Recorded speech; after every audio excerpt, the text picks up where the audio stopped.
ভাঙড়ে রাজনৈতিক সন্ত্রাসের ছবি তো আমরা দেখাচ্ছি, আজ সকালেও একটি ঘটনা তুলে ধরলাম যেখানে পার্টি অফিস ভাঙচুর করা হচ্ছে। তবে এবার বোমা বিস্ফোরণের ঘটনাও পশ্চিমবঙ্গের ভাঙড় থেকে উঠে আসছে। ফের ভাঙড়ে আইএসএফ নেতার বাড়িতে বোমাবাজির অভিযোগ। আইএসএফ বুথ সভাপতি ইছা মোল্লার বাড়িকে লক্ষ্য করে বোমা ছোড়া হয় বলে অভিযোগ। শনিবার গভীর রাতে ভাঙড়ের শানপুকুর অঞ্চলের চণ্ডীহাটের এই ঘটনা। বিস্তারিত জানবো, টেলিফোন লাইনে যুক্ত হয়ে গেছে প্রতিনিধি গোপাল শীল। গোপাল বাবু, আবারও ভাঙড় সংবাদ শিরোনামে এবার বোমা বিস্ফোরণের অভিযোগ উঠে এসেছে, ঠিক কি জানতে পারছো?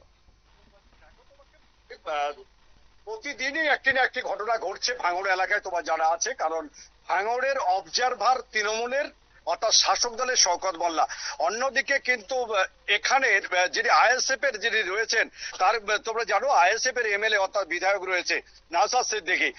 তৃণমূলের কাছ থেকে গত বিধানসভায় কিন্তু নওশাদ সিদ্দিকী ওখানে যেতে এবং নওশাদ সিদ্দিকী আসার পর তৃণমূলের মধ্যে অসন্তোষ তৈরি হয়ে যায়। আরাবুল ইসলাম এবং শওকত মোল্লার সঙ্গে বারবার তাদের যে গোষ্ঠীদ্বন্দ্ব তা প্রকাশ্যে এসেছে, কিন্তু পরবর্তীকালে দেখা যাচ্ছে মারামারি, গন্ডগোল, বোমা বাজি, গুলি সবই চলছে। কিন্তু এই কদিন ধরে ঘটনার শিরোনামে কিন্তু রয়েছে ভাঙড়। গতকাল রাত্রে ইছা মোল্লা অর্থাৎ আইএসএফ এর সভাপতি ইছা মোল্লা, তার বাড়ি ঘিরে কিন্তু বোমাবাজি করা হয়। প্রশাসন সূত্রে খবর দুটি বোমা মারা হয়েছে, তবে ইছা মোল্লা বিরুদ্ধে একাধিক বোমা মারা হয়েছে।